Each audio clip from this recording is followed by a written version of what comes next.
صداقت۔ ایک دوست نے دوسرے دوست سے پوچھا، بھائی آپ نے زندگی میں پہلا جھوٹ کب بولا؟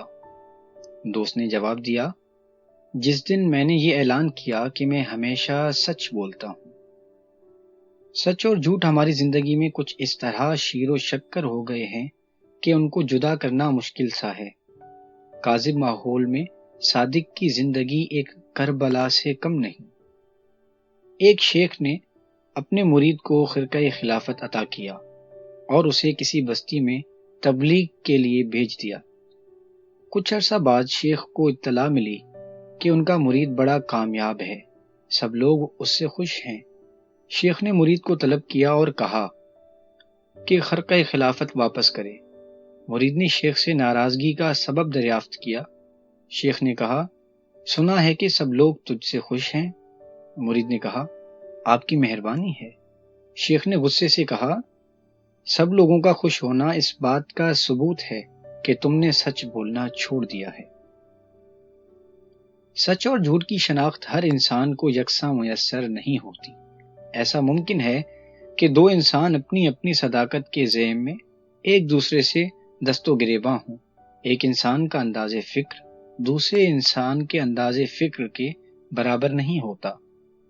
شعور اور ترجیحات کا فرق ایک ہی صداقت کے بیان میں فرق پیدا کر دیتا ہے۔ شبنم کے قطرے صبح کی مسکراہٹ بھی ہیں اور رات کے آنسو بھی۔ انداز فکر بدل جائے تو نظارہ بدل جاتا ہے۔ ہم اپنے بچوں کو سچ بولنے کی تلقین کرتے ہیں۔ ہم انہیں کہانیاں سناتے ہیں، پریوں کی کہانیاں، جنات کی، شہزادوں کی، بادشاہوں کی کہانیاں، اور یہ سب کہانیاں جھوٹ ہیں۔ بچے صداقت کا مفہوم کیا سمجھیں گے؟ اسی طرح ایک بچہ نابالغ ہونے کے ناطے اور بھی کئی صداقتیں سمجھنے سے قاصر ہے۔ ہمارا افسانہ، ہمارا ڈرامہ، سفر نامہ، انشائیہ، غنائیہ، تخلیقی صداقت تو ضرور ہے، لیکن عین صداقت نہ ممکن ہے نہ مدعا ہے۔ اگر ادبی تخلیقات کو سچ کہا جائے تو جھوٹ کیا ہے؟ اگر جھوٹ ہے تو سچ کیا ہے؟ حضرت مولانا روم کی مثنوی فارسی زبان میں قرآن کہلاتی ہے، لیکن مثنوی کی اکثر کہانیاں عربی کے قرآن کے مفہوم کے مطابق سچ نہیں ہیں، لیکن ان سے حقیقت فہمی آسان ہوتی ہے۔ بے باک بیانی نے مثنوی کے اندر رہ کر صداقت بن جاتا ہے۔ اگر کوئی اور مصنف ایسی ویسی کہانی لکھ دے تو نہ صرف یہ کہ وہ صداقت نہ رہے گی بلکہ فحاشی بھی بن سکتی ہے۔ دراصل صداقت بیان کرنے والے کے ساتھ اپنا رنگ بدلتی رہتی ہے۔ کوئی جھوٹا آدمی سچ بولنے لگے تو سمجھ لینا چاہیے کہ سچ خطرے میں ہے۔ سچ وہی ہے جو سچے کی زبان سے نکلے۔ سچے انسان کا جھوٹ مصلحت پر مبنی ہو سکتا ہے، لیکن جھوٹے انسان کا سچ منافقت کے علاوہ کچھ نہیں ہو سکتا۔ منافق کی تعریف ہی یہ ہے کہ وہ مومنوں کے سامنے کہتا ہے کہ وہ ایمان لایا، اور جب وہ خلوت میں اپنے شیاطین کے پاس ہوتا ہے تو کہتا ہے کہ اس نے مومنوں کو بے وقوف بنانے کے لیے ایمان کا اعلان کیا ہے۔ منافق اس انسان کو کہتے ہیں جو مومنوں اور کافروں میں بیک وقت مقبول ہونا چاہے۔ بعض اوقات سچ کا بیان بے ربط ہونے کی وجہ سے بے معنی ہو جاتا ہے اور اس طرح اپنا مفہوم کھو دیتا ہے۔ مثلا اگر میں یہ کہوں کہ سورج مشرق سے نکلتا ہے، زمین گول ہے، پرندے ہوا میں اڑتے ہیں، آج ہفتہ ہے، میں خوشاب کا رہنے والا ہوں، نوائے وقت اچھا اخبار ہے۔ یہ بیان صداقت تو ہے لیکن بے ربط ہے، اس لیے لغو ہے۔ صداقت کے اظہار کا وقت ہوتا ہے، ہر وقت کی ایک صداقت ہے۔ غریب اور امیر کی صداقت میں فرق ہے۔ کم علم انسان اور علم والے انسان کی صداقت میں فرق ہے۔ بے یقین انسان کی صداقت میں بھی فرق ہے۔ ہم سچ کو اپنی سچائی کے معیار کے مطابق جانتے ہیں۔ قاتل اور مقتول کا رب تو ایک ہے، لیکن دونوں فریق بیک وقت اس صداقت کو کیسے مان لیں؟ بیمار اور صحت مند انسان ایک ہی صداقت کو ایک جیسا نہیں مان سکتے۔ غرض یہ کہ ہر انسان اپنے معیار فکر سے سچ اور جھوٹ کا اندازہ کرتا ہے۔ محبت کرنے والوں کی صداقت اور ہے، محروم محبت کا سچ اور ہے۔ مثال کے طور پر لفظ انسان کو لیں۔ ہر آدمی انسان کے بارے میں الگ شعور رکھتا ہے۔ انسان کی تعریف میں ہمیں طرح طرح کے بیان ملیں گے۔ مثلا انسان اشرف المخلوقات ہے، انسان ظلوم جہول ہے، انسان ہی احسن تقویم کی شرح ہے، انسان اسفل السافلین بھی تو ہے۔ فطرت انسان پر فخر کرتی ہے، فطرت انسان کے اعمال پر شرمندہ ہے۔ انسان روشنی کا سفیر ہے، انسان اندھیرے کا مسافر ہے۔ انسان کو سوچنے والا بنایا گیا ہے، اس کے سینے میں دھڑکنے والا دل ہے۔ انسان کے پاس سوچنے کا وقت ہی نہیں، اس کے سینے میں برف کی سل ہے۔ انسان کو انسان سے اتنی محبت ہے کہ انسان انسان پر مرتا ہے۔ انسان کو انسان سے اتنی نفرت ہے کہ انسان انسان کو مارتا ہے۔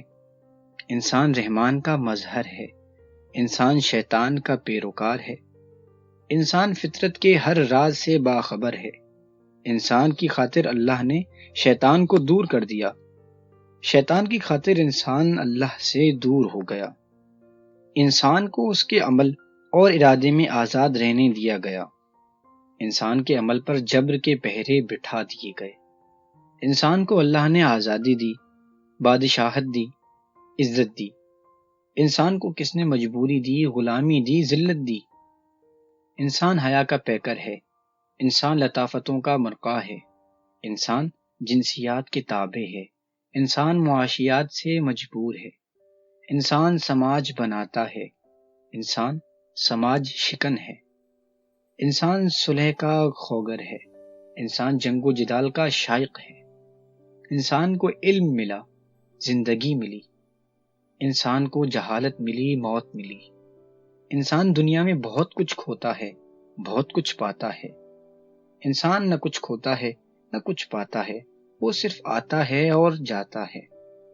غرض یہ کہ ایک لفظ انسان کی صداقت ہی اتنی وسیع المعنی ہے کہ اس کے کوئی معنی نہیں۔ انسان سب کچھ ہے، انسان کچھ بھی نہیں۔ انسان کے بارے میں کیا بات سچ ہے، کچھ فیصلہ نہیں ہو سکتا۔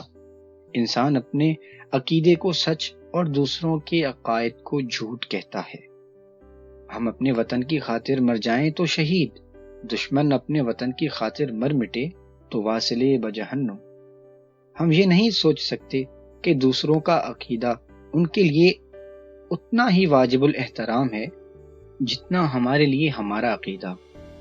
پیدا کرنے والے نے ہی خیر اور شر کو تخلیق فرمایا۔ انسانوں کی سرشت میں دنیا کی محبت اور آخرت کی طلب رکھ دی گئی۔ فطرت نے کسی کے ہاتھ میں کاسائے گدائی دے دیا اور کسی کے سر پر تاج شاہی پہنا دیا۔ ایک کی خوشی دوسرے کا غم ہے۔ سچ اور جھوٹ کی پہچان یکساں کیسے ہو سکتی ہے؟ ہم جو کچھ دیکھتے ہیں اسے ویسے ہی سچ سمجھ لیتے ہیں۔ دوربین خوردبین نے ثابت کر دیا ہے کہ ہم جو کچھ دیکھتے ہیں وہ ویسے سچ نہیں۔ ہم ساکن ہیں لیکن ہم متحرک ہیں۔ ہماری عمر بڑھ رہی ہے لیکن ہماری عمر کم ہو رہی ہے۔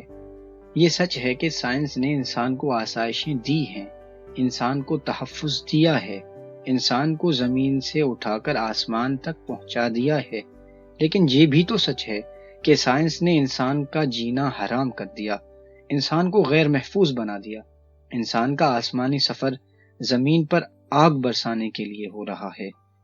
سچ اور جھوٹ صرف پہچان کے درجے ہیں، ان میں سے کچھ باطل نہیں۔ اس کائنات میں سب سے بڑی سچائی یہ ہے کہ جو کچھ تخلیق کیا گیا ہے وہ باطل نہیں ہے۔ ایک ملک کی سچائی دوسرے ملک کی سچائی نہیں ہے۔ ہم جس شے سے کراہت کرتے ہیں وہ دوسرے ملک میں مرغوب غذا ہے۔ اسی طرح ایک زمانے کا جھوٹ دوسرے زمانے کا سچ ہو سکتا ہے۔ فاصلوں سے سچ نظر آنے والی شے قریب سے دیکھو تو جھوٹ ہے، سراب ہے۔ زمین پر چاند کی چاندنی ہے لیکن چاند پر چاندنی نہیں۔ اب اصل صداقت کیا ہے؟ زندگی کا خواب الگ ہے، خواب کی زندگی الگ ہے۔ انسان کسی ایک صداقت کے سفر میں ہوتا ہے، اسے راستے میں اور طرح کی صداقتیں ملتی ہیں، وہ انہیں جھوٹ سمجھ کر چھوڑ دیتا ہے۔ انسان اپنے لیے جو کچھ پسند کرتا ہے عین ممکن ہے کہ اس کے لیے نقصان دہ ہو، اسی طرح وہ اپنے لیے جو کچھ ناپسند کرتا ہے عین ممکن ہے کہ وہ اس کے لیے مفید ہو، یعنی ہماری اپنی پسند اور ناپسند کی صداقت بھی جھوٹ ہو سکتی ہے۔ اسی طرح منافقین اگر مسجد بنائیں اور ان کی نیت یہ ہو کہ مسلمانوں کو نقصان پہنچایا جائے تو یہ حکم ہے کہ ایسی مسجد کو گرا دیا جائے۔ مسجد سچ ہے لیکن بدنیت انسان بنائے تو جھوٹ ہے۔ ہر انسان سچ اور جھوٹ کا فیصلہ نہیں کر سکتا۔ ایک عدالت کا سچا فیصلہ دوسری عدالت میں ہی جھوٹ ہو جاتا ہے اور دونوں عدالتیں سچی ہیں۔ سچ اور جھوٹ کی پہچان اس لیے ناممکن ہے کہ سچ اور جھوٹ کا تعلق عقیدے سے ہے، تسلیم سے ہے، اس میں تحقیق کا پہلو کم ہے۔ ہم سچ کی تلاش میں نکلیں تو ہمیں سچائی نہیں ملے گی، سچائی نہیں مل سکتی۔ زیادہ سے زیادہ ہم صرف سچے انسان تک پہنچ سکتے ہیں۔ ہم جس انسان کو سچا مان لیں اس کا فرمایا ہوا ہر لفظ سچ ہے۔ سچے کا فرمان سچ ہے۔ سچ کو ماننے کے لیے ہمیں خود سچائی کا راستہ اختیار کرنا ہے۔ صادق کو ماننے والا صدیق ہی تو ہوگا۔ صادق کی ہر بات صداقت ہے۔ اسی صداقت کے حوالے سے ہی صداقت کائنات یا صداقت ہستی کی پہچان ممکن ہے۔ اگر صادق کا حوالہ نہ ہو تو سچ اور جھوٹ کے الفاظ اپنی اہمیت کھو بیٹھتے ہیں۔ ہم نے سچے دل سے صادق کی ہر بات کو سچ مان کر زندگی کا شعور حاصل کرنا ہے۔ صادق تک رسائی ہی اصل صداقت ہے۔ صادق مل گیا تو سب صداقتیں مل گئیں۔ صادق کے مخالف راستے میں کذب ہے، جہل ہے، بلکہ ابو جہل ہے۔ صادق کے فرمان میں اپنی وضاحتیں شامل کرنے سے سچ میں دراڑیں پڑ جاتی ہیں۔ صادق الہام بولتا ہے، ہم ابہام بولتے ہیں۔ قرآن اللہ کا کلام ہے، سچ ہے، حق ہے۔ تفسیر انسان کی وضاحت ہے، ممکن ہے سچ نہ ہو۔ الہامی کتاب کی تفسیر صاحب الہام ہی لکھ سکتا ہے۔ سچ کو سچ ہی رہنے دیا جائے، اسے کوئی اور لباس نہ پہنایا جائے۔